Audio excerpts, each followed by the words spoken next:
Kapugi yung ating piprituin na isda. Ayan. So, napakalaki mga kapugi. Parang ano siya. Napakasarap prituin. Ayan.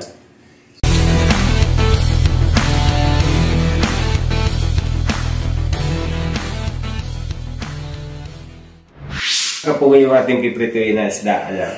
So, napakalaki mga kapugi. Parang ano siya. Napakasarap prituin. Ayan. So ngayon piprituin natin itong mga kapugi dito sa ating kalan. Ayan. So nakapagluto na tayo ng isang putay na isda din na tuyo din ang tinimpla natin mga kapugi. So nice. Ito ngayon piprituin natin yan. So let's go. Akala ko ba magpiprito ka? Bakit nakakapote ka? Oo, magpiprito ako. Kailangan makakapos. Saan ka ba pupunta? Yan. Tutuin natin yan. May so, pahilig. tutuin natin yan kasi takot tayo maputukan. Kaya gumawa tayo nito. Yan. Mahirap na maputukan. Masakit matalsikan ng mantika.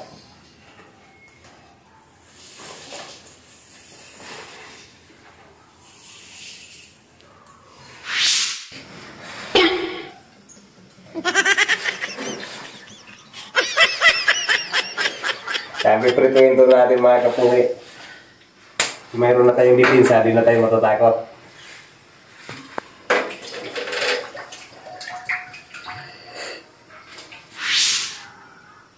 Mababa ko ito mga kapugi, baka maputukan ako.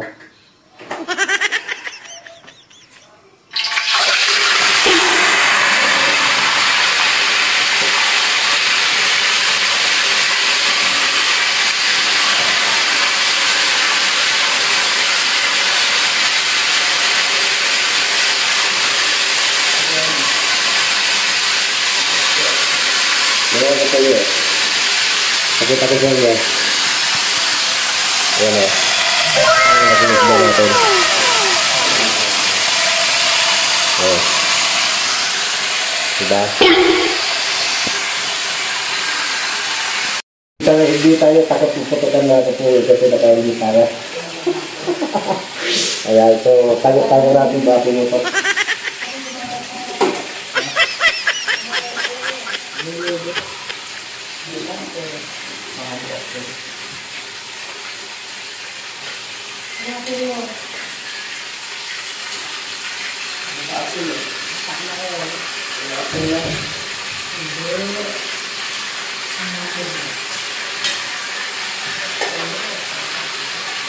Ayan, tayo na lang natin mapusta yun. Tapos babalik pa rin natin mamaya. Babalik pa rin natin mga kapugi. Ayan. Umuputok na.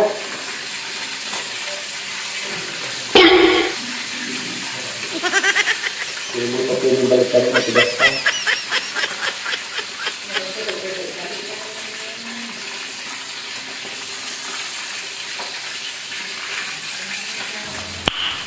Nice.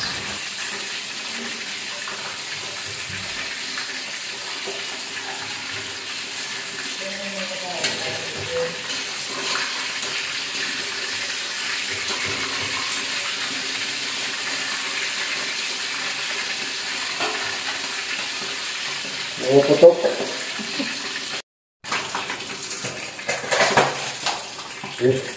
Umuputok.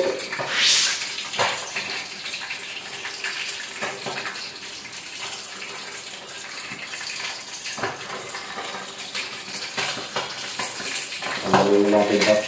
Ano tulong? Nakalikit kasi eh.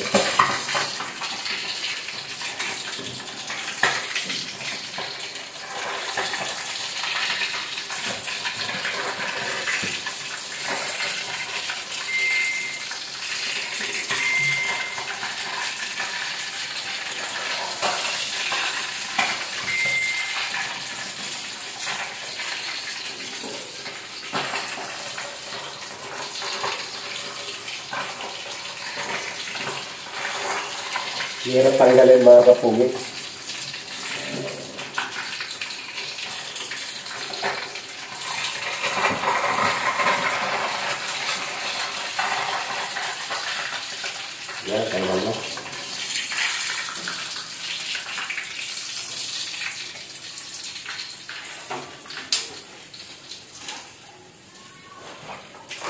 Ayan, set tayo mga kapugi natapos sa pagluluto.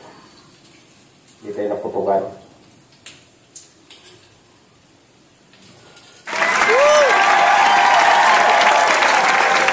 Ayan mga kapugi, tapos naman tayo magprito. Ayan o.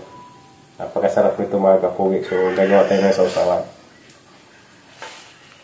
Siyempre, tatanggalin na natin yung helmet natin kasi pawisan na ako.